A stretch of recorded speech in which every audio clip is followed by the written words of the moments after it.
Welcome to my channel, Reader Woman.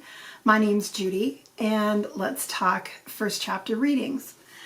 Tonight is going to be Uncle Fred in the Springtime, one of my personal favorites by P.G. Wodehouse. And yeah, I highly recommend it.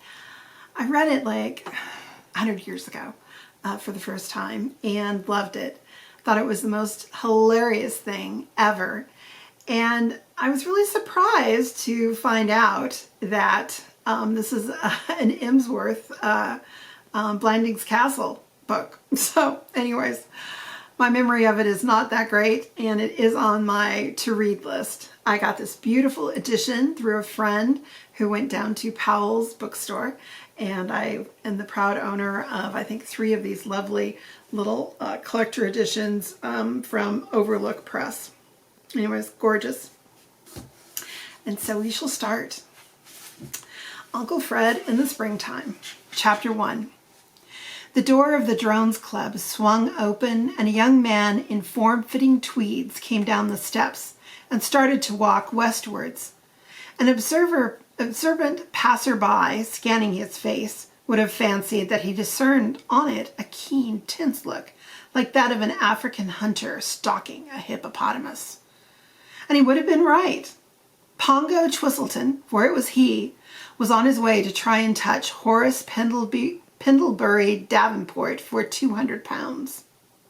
To touch Horace Pendlebury Davenport, if you're coming from the Drones, you go down Hay Hill, through Berkeley Square, along Mount Street, and up Park Lane to the new block of luxury flats, which they have built where Bloxham House used to be. And it did not take Pongo long to reach Journey's End. It was perhaps 10 minutes later that Webster, Horace's man, opened the door in answer to his ring. "What ho, Webster? Mr. Davenport in?" "No, sir. He has stepped out to take a dancing lesson." "Well, it won't be long, I suppose. What? I'll come in, shall I?" "Very good, sir. Perhaps you would not mind waiting in the library. The sitting room is in some little disorder at the moment." "Spring cleaning?" "No, sir. Mr. Davenport has been entertaining his uncle, the Duke of Dunstable, to luncheon, and over the coffee, his grace broke most of the sitting room furniture with a poker." To say that this was information that surprised Pongo would be correct. To say that he was astounded, however, would be going too far. His uncle Alaric's eccentricities were a favorite theme of conversation with Horace Davenport, and in Pongo he had always found a sympathetic confidant, for Pongo had an eccentric uncle himself. Though hearing Horace speak of his uncle Alaric and thinking of his own Uncle Fred, he felt like Noah listening to someone making a fuss about a drizzle. "What made him do that?" "I'm inclined to think, sir, that something may have occurred to annoy his grace."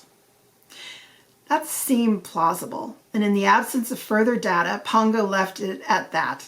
He made his way to the small apartment, dignified by the name of library, and wandered to the window, stood looking out at Park Lane. It was a cheerless prospect that met his eyes. Like all English springs, the one which had just come to London seemed totally unable to make up its fat-headed mind whether it was supposed to be that ethereal mildness of which the poets sing, or something suitable for skiers left over from the winter. A few moments before, the sun had been shining with extraordinary brilliance, but now a sort of young blizzard was raging, and the spectacle had the effect of plunging Pongo into despondency. Horace was engaged to marry his sister Valerie, but was it conceivable, he asked himself, that any man, even to oblige a future brother-in-law, would cough up for the colossal sum of £200? The answer, he felt, was in the negative, and with a mournful sigh he turned away and began to pace the room. If you pace the library of number 52 Bloxham Mansions, starting at the window and going straight across country, your outward journey takes you past the writing table. And as Pongo reached this writing table, something there attracted his eye. From beneath the blotter end of a paper was protruding, and on it were written the intriguing words, Signed, Claude Pott, private investigator. They brought him up with as round a turn as if he had seen a baronet lying on the floor with an oriental paper knife of antique design in his back. An overwhelming desire came upon him to see what this was all about. He was not in the habit of reading other people's papers, but here was one which a man of the nicest scruples could scarcely be expected to pass up.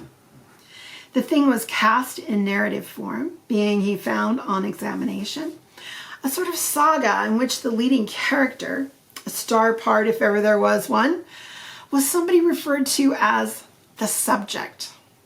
From the activities of this individual, Claude Pott seemed unable to tear himself away.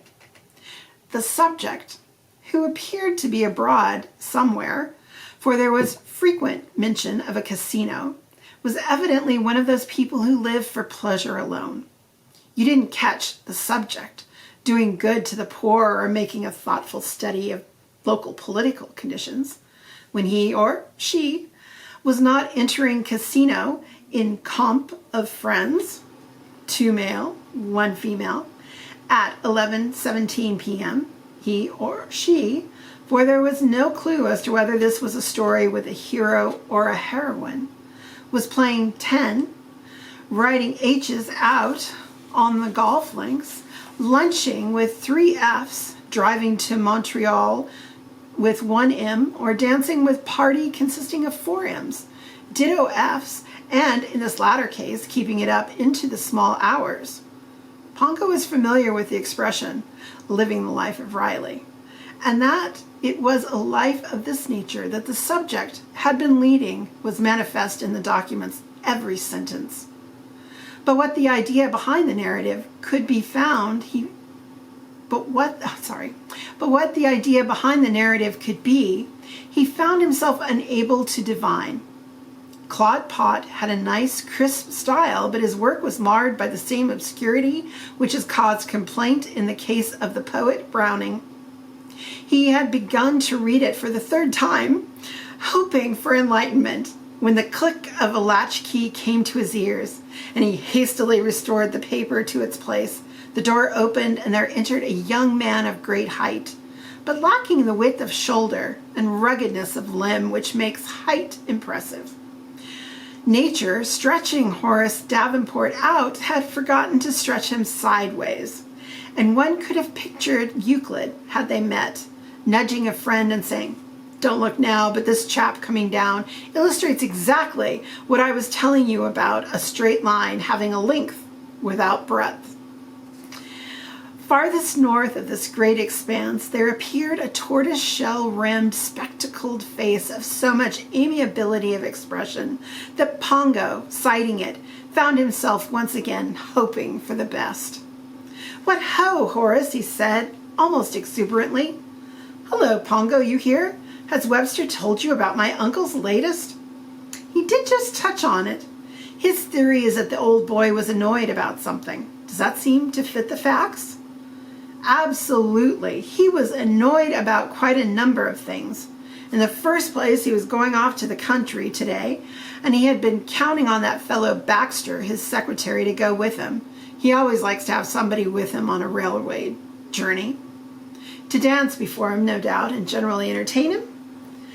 And at the last moment, Baxter said he would have to stay on in London to do some work at the British Museum in connection with that family history Uncle Alaric has been messing about with for years. This made him shirty for a start. He seemed to think it came under the head of being thwarted. Touch of thwarting about it, perhaps.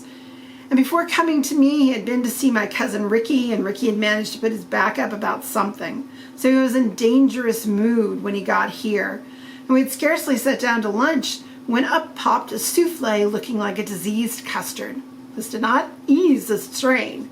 And when we had our coffee and the time came for him to catch his train, and he told me to go to the station with him, and I said I couldn't, that seemed to touch him off.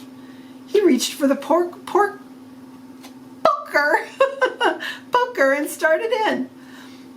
Why wouldn't you go to the station with him? I couldn't. I was late for my dancing lesson. I was going to talk to you about that. What is this idea of you suddenly taking dancing lessons? Valerie insisted on it. She said I danced like a dromedary with the staggers. How can I not blame his sister? Indeed, in comparing her loved one to a dromedary with the staggers, she had been, he thought, rather complimentary. How are you coming along? I think I'm making progress. Polly assures me so. Polly says I shall be able to go to the ball tomorrow night, the Bohemian Ball at the Albert Hall. I'm going as a Boy Scout. I want to take Valerie to it and surprise her. Polly thinks I can get by all right. But isn't Val at the Touquet? She's flying back today. Oh, I see. Tell me, who is this Polly who has crept into your conversation? She's the girl who's teaching me. I met her through Ricky. She's a friend of his. Polly Pot. A nice, sympathetic sort of girl, I always found her. So when this business of staggering dromedaries came up, I asked her if she would give me a few lessons. A pang of pity for this heroine shot through Pongo. He himself was reading for the bar and had sometimes felt like cracking under the strain of it all. But he saw that compared with Polly Pot, he was on velvet. Between trying to extract some meaning from the rambling writings of the Messrs. Coke and Littleton and teaching dancing to Horace Davenport, there was a substantial difference, and it was the person on whom life had thrust the latter task who must be considered to have drawn the short straw. The trouble was, he reflected, that Horace was so tall. A chap of that length didn't really get on to what his feet were doing till some minutes after it had happened. What you wanted, of course, was to slice him in half and have two Horaces. We will leave it at there and continue reading if you feel up to it. Uncle Fred in the springtime. Take care. Keep reading. Bye.